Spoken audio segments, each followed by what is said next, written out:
آؤ تذکرہ امام حسین میں کربلا کے بعد کیا ہوا۔ جب سارے شہید ہو گئے، ان کی لاشوں پر گھوڑے دوڑائے گئے، تو جو لوگ قریب آبادیوں کے لوگ تھے وہ آئے، ان لاشوں کو سمیٹا، کتنوں کو تو انہوں نے دفن کیا اور مولا حسین کو دفن کیا۔ اب بیویاں خیمے میں تھیں، قیدی بنائی گئیں۔ سیدہ زینب فاطمہ زہرا کی سگی بیٹی ہیں، حسین ابن علی کی سگی بہن ہیں، زوجات امام حسین ہیں، بی بی سکینہ ہیں۔ اس خیمے میں چند عورتیں رہ گئیں اور بیمار زین العابدین ہیں۔ یزیدی لشکر کی طرف سے لوگ آئے اور کہا کہ اپنے ہاتھ آگے بڑھاؤ۔ ہاتھ آگے بڑھائے گئے تو ان کو ہتھکڑیاں ڈال دی گئیں۔ رسول اللہ کے گھر والوں کو ہتھکڑیاں ڈال کر باہر نکالا گیا، خیمے اجاڑ دیے گئے۔ بعض روایات یہ بتاتی ہیں کہ خیموں میں آگ لگا دی گئی۔ جب خیمے جل گئے، شام کا وقت تھا، مغرب کے بعد یہ لٹا ہوا تاخت و تاراج قافلہ کوفہ کی طرف جا رہا تھا۔ کربلا سے اب یہ کوفہ جا رہے تھے، لیکن ظالموں نے جتنے شہید ہوئے تھے ان کے سر سنبھال کر رکھے تھے۔ امام حسین ابن علی کا سر لے لیا، عباس علمبردار کا سر لے لیا، اور علی اکبر امام قاسم کے سر کاٹ کر لے لیے۔ سارے سروں کو انہوں نے، اس لیے کہ اس وقت ثبوت پیش کرنے کے لیے سر دکھانے پڑتے تھے کہ ہم نے ان کا قتل کیا ہے۔ اب سروں کو انہوں نے نیزوں میں ڈال دیا اور سروں کو لے کر نیزوں سے چلنے لگے۔ یہ سفر ان کا شروع ہوا، کوفہ کی طرف چلے۔ کیا ایک بڑی بات مجھے یاد آتی ہے، مولا حسین کی ایک کنیز تھی جس کا نام بی بی شیرین بتایا گیا ہے۔ وہ سیدہ فاطمہ زہرا رضی اللہ تعالیٰ عنہ کی بھی خدمت کر چکی ہیں۔ بی بی شیرین، اس کو حضرت امام حسین نے آزاد کر دیا تھا۔ وہ کہتی تھی کہ میں آزاد نہیں ہونا چاہتی ہوں۔ کہا تھا کہ تو بڑھاپے کو پہنچ چکی ہے، تجھے ہم نے آزاد کر دیا۔ اور اس کے بعد مولا حسین نے جب یہ مدینہ طیبہ میں تھے، بی بی شیرین کو کہا تھا کہ تو آزاد ہے، جا۔ بہت سارا مال دیا تھا اور جمع کر کے کہا تھا کہ تو چلی جا، اپنی بقیہ زندگی آرام سے گزار۔ تو کہتی ہے ایک شرط ہے میری، میں اس شرط پر جاؤں گی۔ امام حسین ابن علی نے پوچھا کہ ہم نے تجھے کسی چیز سے روکا نہیں، منع نہیں کیا، کیا چیز تو چاہتی ہے؟ بی بی شیرین نے کہا تھا کہ مولا حسین، بس چاہتی ہوں کہ میں گھر بنا لوں، گھر میں رہوں، ایک بار آپ اپنے قدم رکھ دینا، ہم غریبوں کے گھر پر ایک بار آپ تشریف لے آئیں، میری وہ معراج ہو جائے گی۔ امام حسین نے کہا بس اتنی سی بات، ہم تو غریبوں کے گھر روز جانا پسند کرتے ہیں، ہم روز جانا پسند کریں، جا ٹھیک ہے تیرے گھر ہم آئیں گے۔ اور بی بی شیرین نے کہا نہیں مولا، میری ایک درخواست یہ ہے کہ آپ اپنے خاندان کے ساتھ آئیں گے، اپنے شہزادوں شہزادیوں عورتوں کے ساتھ آئیں گے۔ مولا حسین نے ساری عورتوں سے کہا دیکھو بی بی شیرین کہتی ہے اس کے گھر دعوت ہے، ہم سب آئیں گے۔ اور اس کو بطور مسکراتے ہوئے آپ نے فرمایا بی بی شیرین، ایسا نہ ہو کہ ہم آئیں اور تو پہچان ہی نہ سکے، ایسا نہ ہو کہ تو پہچان ہی نہ سکے۔ قدموں میں گر گئی، کہا کہ میں آپ کے گھر کی کھائی ہوئی، میں آپ کی پروردہ، کبھی آپ کو نہ پہچانوں، ایسا کیسے ہو سکتا ہے؟ وہ خاتون گئی، کوفہ کے قریب ایک چھوٹی سی بستی میں گھر بنایا، بڑا اچھا سا گھر بنایا، اور اس کی بستی والے بھی اس کی بڑی عزت کرتے تھے کہ یہ فاطمہ کے گھر کام کی ہوئی عورت ہے، حسین ابن علی کے گھر کام کی ہوئی عورت ہے۔ وہ ہر گھر میں جاتی تھی، بستی والوں سے کہتی تھی لوگوں دیکھنا میں نے گھر بنایا اور پیغام بھیج دیا ہے، فاطمہ کے لاڈلے شہزادہ رسول امام حسین نے مجھے وعدہ کیا ہے ایک بار وہ میرے گھر تشریف لائیں گے۔ بستی والے کہتے تھے کیا تیری قسمت ہے کہ تیرے گھر مولا حسین آنے کی بات کر چکے ہیں، رسول اللہ کا شہزادہ تیرے گھر آئے گا۔ سب اس کی گاؤں میں بڑی عزت تھی، لوگ کہتے تھے کہ اس کی بات پر حسین آنے والے ہیں۔ ایک بار جیسے ہی بی بی شیرین کو خبر ہوئی کہ امام حسین مدینہ سے مکہ نکل چکے ہیں اور مکہ سے کوفہ آنے والے ہیں، جیسے ہی یہ خبر ملی تو اس نے پیغام بھجوایا اور پھر اپنے گھر کو رنگ و روغن کرنا شروع کر دیا اور کمرے سجائے کہ مولا حسین کا قافلہ آ رہا ہے اور کوفہ جانے والے ہیں اور میرے گھر پر ٹھہریں گے۔ جنگ کی کوئی خبر ہی نہیں تھی۔ گاؤں والوں کو جیسی اطلاع ہوئی، گاؤں کے سارے لوگ اس کے ساتھ مل گئے۔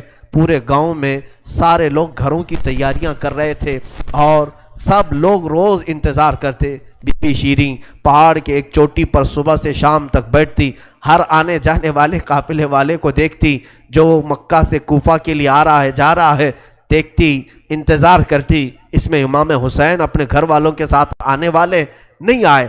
کئی دن گزر گئے اور اسی زمانے میں ایک رات ایسی آئی کہ اس کے گھر ایک عورت آئی. کہا بی بی شیریں اٹھو جلدی. کہا کیا؟ کہ حاکم بصرہ ابن زیاد کا لشکر بہت بڑا لشکر ہے اور وہ لشکر باہر آیا ہوا ہے، تیرا بڑا گھر ہے، وہ چاہتے ہیں کہ آج کی رات تیرے گھر میں گزارے. کہا کون لوگ ہیں، کیوں آئے ہیں؟ کہا سنا ہے کہ ایک باغی نے بغاوت کی تھی اور اس کا سر کچل دیا گیا، اسے مار کر کے اس کا سر لایا گیا ہے اور اسی کو دمشق امیر المومنین یزید کے پاس لے جایا جا رہا ہے.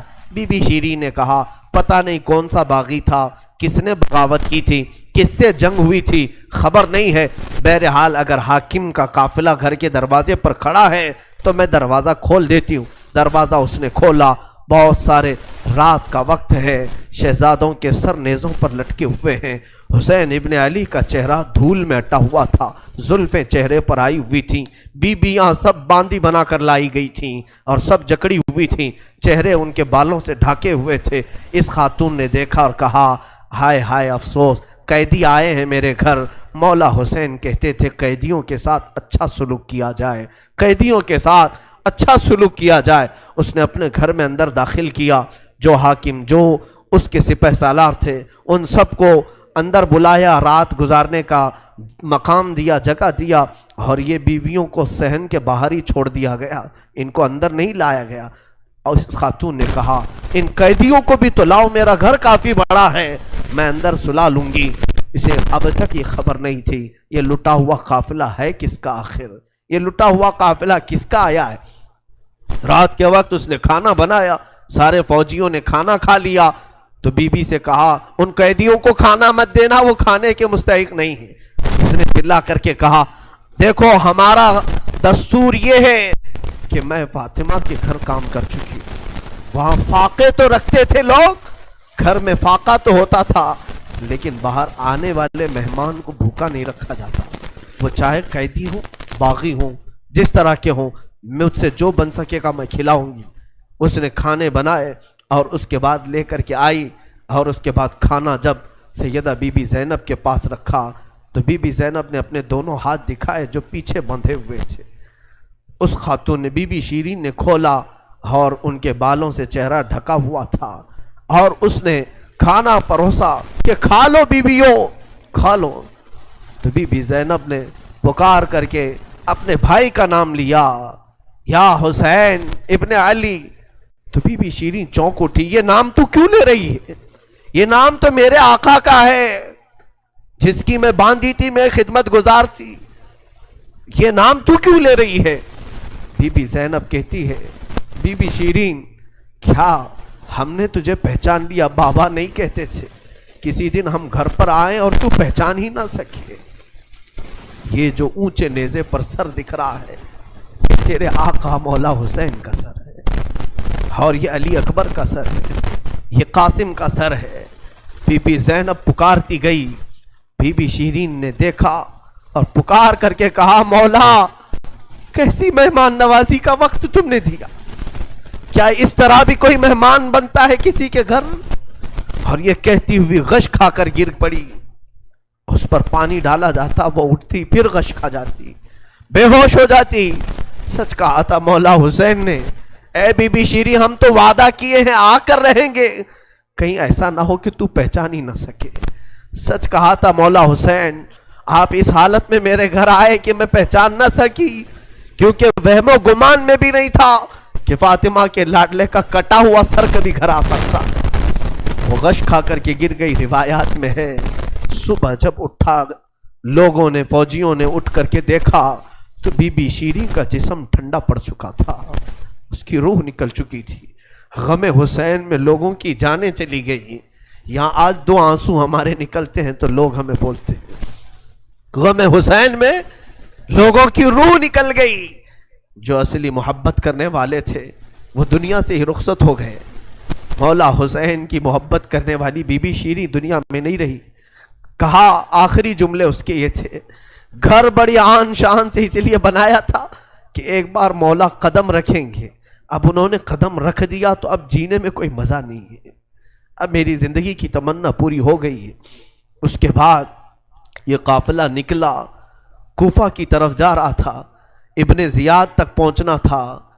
حاکم بصرہ، حاکم کوفہ عبید اللہ بن زیاد کے پاس یہ قافلہ جانے سے پہلے کئی منزلوں پر رکا. دوسری رات آئی تھی. دوسری رات ایک گرجا گھر کے پاس ان کا قیام ہوا. وہ ایک عیسائی کا گرجا تھا، وہاں پر قیام ہوا. عیسائی نے دیکھا کہ بہت سارے کٹے ہوئے سر آئے. اس نے بھی اپنے چرچ میں رکنے کی اجازت دی تھی.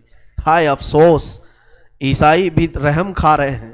کیسے وہ مسلمان تھے جو رسول اللہ کے گھر والوں پر رحم نہ کھا سکے.